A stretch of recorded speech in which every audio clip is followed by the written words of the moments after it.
Hi friends, happy Friday. I wanted to show you a quick project that I whipped up this week with one of my surfaces that I already had on hand. I've been waiting for just the perfect project. And if you'll look in the background, I think you can see what I chose. I think it's gonna look fabulous. However, I did want to change the color of this natural wood. And what I did was I chose a couple of my chalk paste colors, actually chalk paint colors, excuse me, elephant and mineral, and I kind of mixed them together to give it a little weathered look, much better for my decor. Now I am going to take my transfer that I have chosen. I love this one.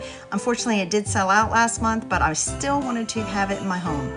Now, because I'm putting it on glass or plexiglass, I need to fuzz it a lot because it's a brand new transfer. It's very sticky and you want to make sure you fuzz a lot. So after I did that, I placed it directly on the surface. As you can see, I just kind of chose the middle part of it. I'm not going to add any embellishments, but I think being in the middle is going to be the perfect placement.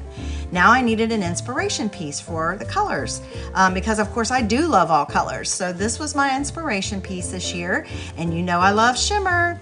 So here's an example of all the different colors that I used on this project, and all of them except for one are shimmer. So let's see how it looks. I started off with my shimmer crimson, and I used shimmer olive, but it wasn't dark enough, so I went back over it with just my plain meadow chalk paste, and I think that made it stand out better. As you can see, it turned out fabulous. It's not as vibrant in this picture, but wait till you see what happens when I turn out the lights and turn on the light within the actual display.